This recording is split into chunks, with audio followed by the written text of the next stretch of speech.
താമരശ്ശേരി ചുരത്തിൽ ഗതാഗതം പുനഃസ്ഥാപിക്കാനായില്ല. ഇടിഞ്ഞുവീണ മണ്ണും കല്ലും നീക്കം ചെയ്യുന്ന പ്രവൃത്തികൾ തുടരുന്നു.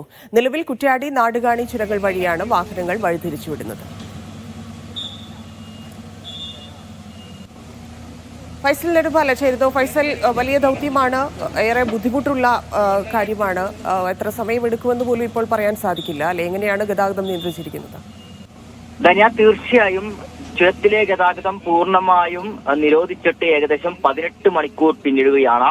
ഈ മണ്ണും കല്ലും അടിഞ്ഞിട്ട് തന്നെ ഇപ്പോൾ ഏകദേശം 22 മണിക്കൂറാവുന്നു. വലിയ തരത്തിലുള്ള ഒരു ഗതാഗത കുരുക്കാണ് ഇപ്പോൾ ചുരത്തിന്റെ ഇരുഭാഗങ്ങളിലും അനുഭവപ്പെടുന്നത്. യാത്രക്കാരൊക്കെ തന്നെ ക്ഷുഭിതരായി തുടങ്ങിയിട്ടുണ്ട്. കാരണം ഉച്ചയോടുകൂടി ഗതാഗതം പുനഃസ്ഥാപിക്കാൻ കഴിയുമെന്നായിരുന്നു ആദ്യം പറഞ്ഞിരുന്നത്. പിന്നീട് അത് 3 മണിയായി. പക്ഷേ ഇപ്പോൾ ഇത് 4:35 ആകുന്നു. ഇപ്പോഴും ഒരു തരത്തിലും വാഹനങ്ങൾ കടത്തിവിടാൻ കഴിയാത്ത ഒരു സാഹചര്യമാണ് ചുരത്തിലുള്ളത്. നമുക്കറിയാം, ഇന്നലെ 6:45 കൂടിയാണ് വലിയ പാറക്കല്ലുകളും മരക്കഷ്ടങ്ങളും അതുപോലെ മണ്ണും ഉൾപ്പെടെ റോഡിലേക്ക് പതിച്ചത്. ഇത്രയും സമയമായിട്ട് പോലും പൂർണ്ണമായും ഇത് നീക്കം ചെയ്യാൻ കഴിഞ്ഞിട്ടില്ല എന്നുള്ളത് ഖേദകരമായ ഒരു കാര്യം തന്നെയാണ്. വളരെ ശ്രമകരമായ ഒരു ദൗത്യം തന്നെയാണ് ഫയർഫോഴ്സിന്റെയും മറ്റു സന്നദ്ധ സംഘടനകളുടെയും മുമ്പിലുള്ളത്. ഇതിൽ ഏറ്റവും പ്രധാനപ്പെട്ട ഒരു പ്രശ്നം എന്ന് പറയുന്നത്, ഇപ്പോൾ രാവിലെയൊക്കെ തന്നെ ഒരു പകുതിയോളം റോഡിന്റെ പകുതിയോളം മണ്ണ് കല്ലൊക്കെ നീക്കം ചെയ്ത് കഴിഞ്ഞിരുന്നു. പക്ഷെ ഇപ്പോൾ കൂടുതൽ അടുത്തേക്ക്, അതായത് ചുമരിനോട് ചേർന്ന് മണ്ണെടുക്കുന്ന സമയത്ത് മുകളിൽ നിന്ന് ഇളകിക്കിടക്കുന്ന മണ്ണ് കൂടുതലായി താഴേക്ക് പതിക്കുന്ന ഒരു സാഹചര്യമാണ്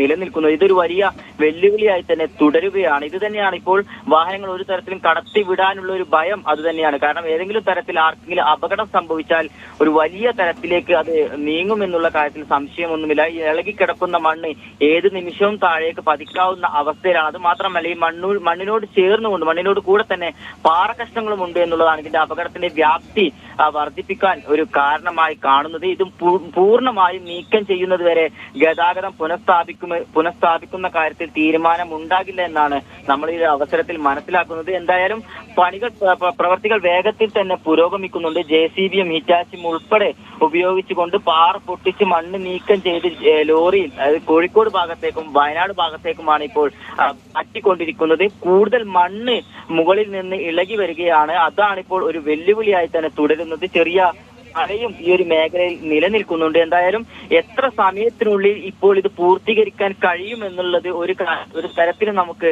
പറയാൻ കഴിയാത്ത ഒരു സാഹചര്യത്തിലൂടെയാണ് കടന്നു പോകുന്നത്. അത് മാത്രമല്ല, ഇപ്പോൾ നമ്മൾ ഈ ദൃശ്യങ്ങളിൽ കാണുന്നത് പോലെ തന്നെ ഈ കല്ലും മണ്ണും പൂർണ്ണമായി നീക്കം ചെയ്ത് ഫയർഫോഴ്സിന്റെ വാഹനത്തിൽ നിന്ന് വെള്ളമടിച്ച് പൂർണ്ണമായി പാറ കാണുന്നത് വരെ മണ്ണ് നീക്കം ചെയ്യുമെന്നുള്ളതാണ് ഇപ്പോൾ നമുക്ക് ഉദ്യോഗസ്ഥർ അറിയിക്കുന്ന ഒരു പ്രധാനപ്പെട്ട ഒരു കാര്യം. അതുകൊണ്ട് തന്നെ മണിക്കൂറുകൾ ഇനിയും കാത്തിരിക്കേണ്ടി വരും എന്നുള്ള ആശങ്കയാണ് നിലനിൽക്കുന്നതും. യാത്രക്കാരൊക്കെ ക്ഷുഭിതരായി തുടങ്ങിയിട്ടുണ്ട്. കാരണം രണ്ടു വശത്തും ഇന്നലെ രാത്രി മുതൽ തന്നെ വന്ന് ബ്ലോക്കായി നിൽക്കുന്ന വാഹനങ്ങളുണ്ട്. വലിയ ചരക്ക് ലോറികളുണ്ട്, ചെറുവാഹനങ്ങളുമുണ്ട്. എല്ലാവരും വലിയ തരത്തിലുള്ള പ്രതിഷേധത്തിലേക്ക് കടക്കുന്ന ഒരു അവസ്ഥയാണ് നിലനിൽക്കുന്നത്. ധന്യ. ശരി ഫൈസൽ.